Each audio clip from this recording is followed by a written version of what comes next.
জয় জগন্নাথ বন্ধুরা, আশা করছি প্রভুর কৃপায় আপনারা প্রত্যেকেই খুব ভালো আছেন। শিলিগুড়ি শহরে যৎকিঞ্চিত আয়োজনে আমরাও প্রভুকে একটু আরাধনা করবার চেষ্টা করছি। তিনি যদি গ্রহণ করেন নিশ্চয়ই সেটা আমাদের কাছে পরম প্রাপ্তি হবে এবং আশা করছি তিনি গ্রহণ করবেন এই কারণেই বলছি যে আমাদের আজকে একটা ভুল হতে যাচ্ছিল জানেন। সেটা হচ্ছে যে সকালবেলায় উঠে আজকে কি মনে হচ্ছিল যে ঠাকুরকে আগের দিন আমি বলেছিলাম যে কয়েক রকমের পদ হবে, আমি এডিট করে পরে একটা পদ আমি বাদ দিয়ে দিয়েছি, আপনাদের সামনে বলেছিলাম সেটা হচ্ছে আলুর দম। আমার হঠাৎ করে মনে হলো আলুর দম বোধহয় দেওয়া যাবে না, প্রভুকে বোধহয় দেওয়া যাবে না। তারপরে আমি জানতে পারলাম হ্যাঁ, প্রভুর রান্নায় কাঁচা লঙ্কা, টমেটো এবং আলু সম্পূর্ণভাবে নিষিদ্ধ। সুতরাং এই তিনটে জিনিস বাদ দিয়েই আমাদের আজকে রান্নাবান্না সমস্ত কিছু হচ্ছে। তিনি কোথাও না কোথাও আমার হাতটি ধরেই রয়েছেন, সেটা আমি বুঝতে পেরেছি। তা নইলে হঠাৎ করে না এই ধরনের মাথায় খেয়াল বা এই ধরনের চিন্তা কখনোই উদয় হয় না, এবং সেটাই হয়েছে। তার জন্য আমি তার প্রতি কৃতজ্ঞ। আপাতত যৎকিঞ্চিত আয়োজন আবারও বলছি। আমাদের আজকে মেনু 3 রকমের ভাজা। 3 রকমের ভাজার মধ্যে রয়েছে বেগুন, পটল এবং মিষ্টি কুমড়ো। এছাড়াও হয়েছে পায়েস, খিচুড়ি, আলু ছাড়া লাবড়া, লুচি। গুছিয়ে বলতে গেলে খিচুড়ি, লাবড়া, 3 রকমের ভাজা, লুচি এবং পায়েস। যারা 56 ভক্তি রান্না করেছেন তাদের বলি কোনো একদিন নিশ্চয়ই আমিও ওরকম করতে পারবো। এখন আপাতত আমরা আজকের দিনের একেবারে হঠাৎ করে প্ল্যান করা একটা কাণ্ড কারখানা সেটা করছি। যা করছি সবটুকুই তার প্রতি নিবেদনেই করছি। তিনি সেটা গ্রহণ করেছেন সেটা আমরা বুঝতে পেরেছি। আর যে কোনো খাবারই মানে যে কোনো প্রসাদই হয়, অবশ্যই সেটা প্রসাদই, কিন্তু যেই মুহূর্তে নিবেদন হয়ে যায় সেই মুহূর্তে সেটা স্বাদ বেড়ে হয়ে যায় 3 গুণ। এখন আপাতত সবার শেষ কাজটুকুই করছি, সেটা হচ্ছে লুচি। ইতিমধ্যে আমাদের একটু টেনশন হয়ে গিয়েছিল, চিন্তা হয়ে গিয়েছিল আসল কথাটা, যে মানে আমার শ্বশুরমশাইয়ের একটা নির্দিষ্ট সময়ের মধ্যে প্রচণ্ড খিদে পেয়ে যান। তো বয়স্ক মানুষ, তো তার মানে তাকে হয়তো বা প্রসাদ দেওয়া যাবে না এরকম একটা সম্ভাবনা তৈরি হয়ে গিয়েছিল, কারণ উনি বারবার তাগাদা দিচ্ছিলেন। আমি নিবেদনের মন্ত্রটা মায়ের কাছ থেকে অনেকদিন আগেই শিখেছি, তো সুতরাং আমাকে সেটুকু করতে তো সময় দিতে হবে। আমরা তো সবাই আজকে ভোগই খাবো সেরকমই তো পরিকল্পনা, কিন্তু তখন আমি আলপনাদিকে দোষারোপ করছি, আলপনাদি আমাকে দোষারোপ করছে। যাবতীয় যা যা এগুলো হচ্ছে সেগুলো সবই কিন্তু টেনশনজনিত কারণেই হচ্ছে। শেষ পর্যন্ত অবশ্য আমার শ্বশুরমশাই ভোগই খেয়েছেন। হ্যাঁ, ওনাকে সত্যিই খেতে দিতে আজ প্রায় ঘন্টা দেড়েক দেরি হয়ে গেছে, কিন্তু ভোগটা খেয়ে উনি অত্যন্ত আনন্দিত হয়েছেন। প্রসঙ্গত উল্লেখ্য, আজকে হঠাৎ করে প্ল্যানেও আমরা কয়েকজনকে বলেছিলাম যে আপনারা আমাদের বাড়ি আসবেন, প্রসাদ গ্রহণ করবেন। তারা প্রত্যেকেই এসেছিলেন, খুব সীমিত মানুষজন বটে, কিন্তু তারা এসছিলেন, তারা বিকেলে এসছিলেন। কিন্তু সব মিলিয়ে মিশিয়ে এত সুন্দরভাবে যে জগন্নাথের রথযাত্রাটা আমাদের বাড়িতে আজকে পালিত হবে, আমরা আসলে সেটা নিজেও আগে থেকে ভাবিনি। সবই প্রভুর কৃপা বন্ধু। তবে যেই মুহূর্তের সময় আপনারা দেখছেন সেই মুহূর্তে আমি খুবই চিন্তিত রয়েছি, কারণ আমার শ্বশুরমশাইয়ের খিদে পেয়ে গেছে। এইটা আমাকে বড় বেশি ভাবিত যেমন করছে, উদ্বেগও তেমন আমার হচ্ছে, তেমন একটা 85 বছরের মানুষ আমার খারাপও লাগছে। সেই জন্য কী যে করছি তার পরের ক্লিপিংগুলো মানে ওই হয়, কাজ করতে গেলে দুটো বাসন পাশাপাশি থাকলে একটু ঠোকাঠুকি লাগে। ভাবলাম সেই দৃশ্যটা আপনাদের সাথে একটু তুলে ধরি। যদিও এটা ওই যতক্ষণ আপনারা দেখেছেন ততক্ষণই, তারপর আমার আর আলপনাদির মিলমিশ হতে সময় লাগে বড়জোর কয়েক সেকেন্ড। এখানেও তাই হয়েছে। কেন এরকম করছো বলো তো? ওই যে মুছতে আসলো না তো, দেখো আপনাকে এই এক্সকিউজগুলো দিও না। নিচে না হয়েছে ফুল তোলা, তোমাকে বললাম তো কালকে যে জগন্নাথকে একটু ইয়ে করে দেবো। এখন বাবা পেয়ে গেছে খিদে। আমার তো সব হয়েই গেছে বলো। হ্যাঁ, তো তুমি ফুল তুলেছো? ফুল তুলতে কখন গেলাম, ফুল তুলে নিয়েছি, তুলতে না পড়ে তা আগেই করতে আসলে তো উপরে তুমি তখন স্নান দান করলাম, ঠাকুরের বাসন ধুয়ে আসলাম। ঠিক আছে বাবা, তোমার কোনো ভুল হয়? শুনো না, মানে সব বাটিতে বাটিয়ে দিব লাবড়া খিচুড়ি, হ্যাঁ নাকি বলো না?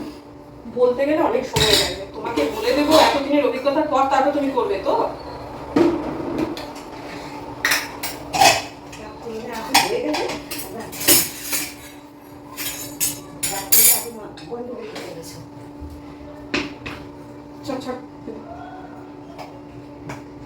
আলপনা দিয়ে হাসতে হাসতে বলছি যে বৌদি রাগ করো না, রাগ করো না, রাগ করলে আরও বেশি গন্ডগোল হবে। কথাটা সত্যি, এই সামান্য আয়োজনেই এত মাথা খারাপ অবস্থা।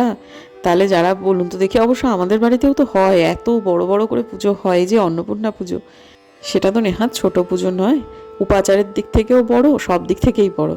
কিন্তু ঠিক আছে, সেখানে এরকম হয় না, এই প্রথমবার একটু হলো। কিন্তু জগন্নাথ আশা করছি আমার নিবেদন করা ভোগ গ্রহণ করেছেন, এবং আমার যদি কোনো ভুল ত্রুটি হয়ে থাকে বাবাজি নিশ্চয়ই সেটা ক্ষমা করেছেন, নিশ্চয়ই তাই।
শুভ সন্ধ্যা বন্ধুরা, এখন একটুখানি বেরোচ্ছি।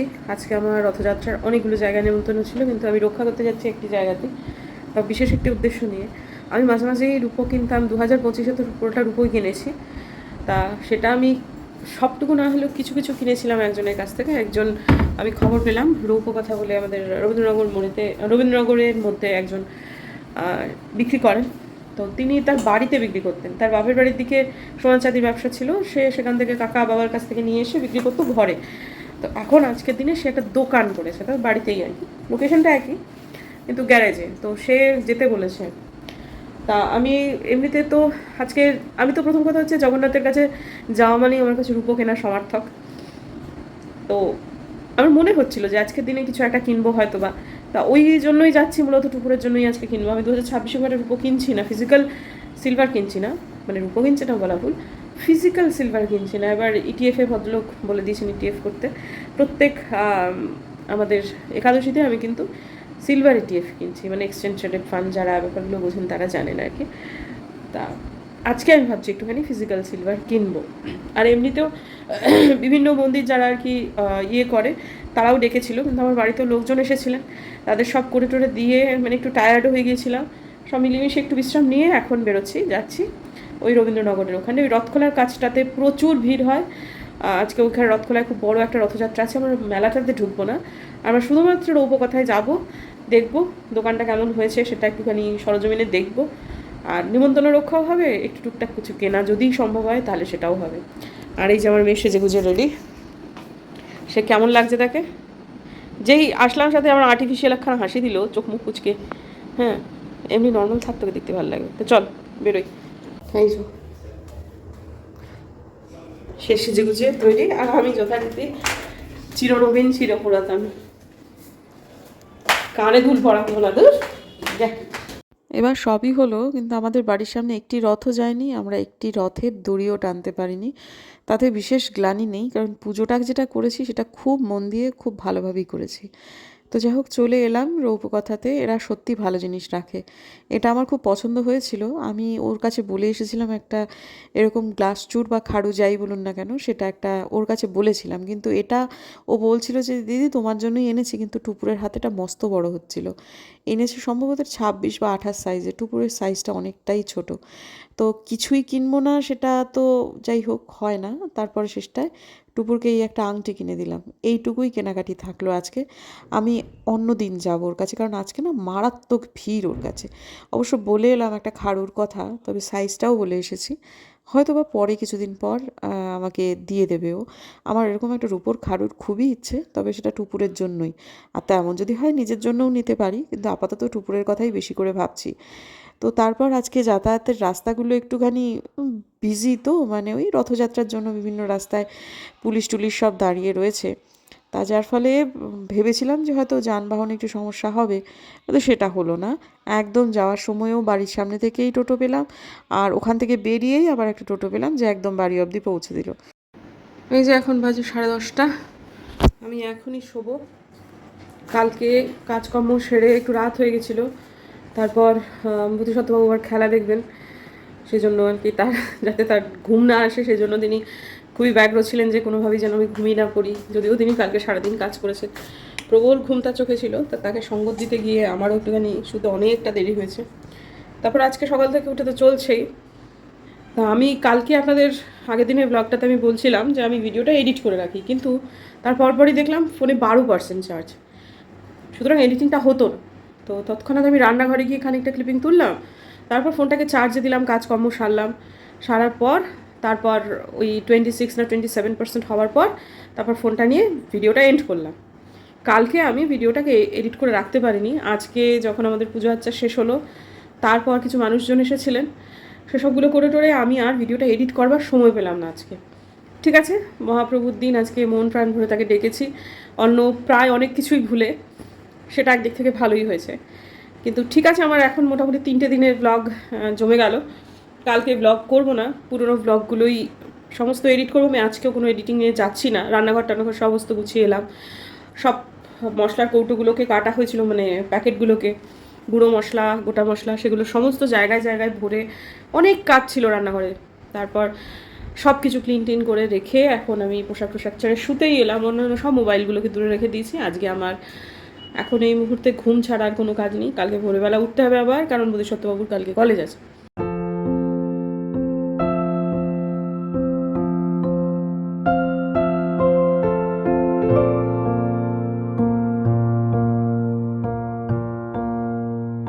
সুপ্রভাত বন্ধুরা, পরের দিনের সকালে আপনাদের আবার সুপ্রভাত জানাই। আজকের দিনটায় এই যে ব্লগটুকু করছি, যতটুকু হয় ততটুকু। তারপর আজকের দিনের ব্লগের বিরতি আমার পরপর 3টে ব্লগ হয়ে গেছে, সেগুলো এডিট করা হয়নি, সেগুলো সমস্ত কিছু করবো। ভদ্রলোক আজকে অনেক বেলা করে গেলেন, তার আজকে কলেজে ক্লাস নেই, তার আজকে কিছু অফিসিয়াল কাজকর্ম আছে, সেই কারণেতে ভোরবেলা থেকে উঠে তিনি সেগুলো করছেন।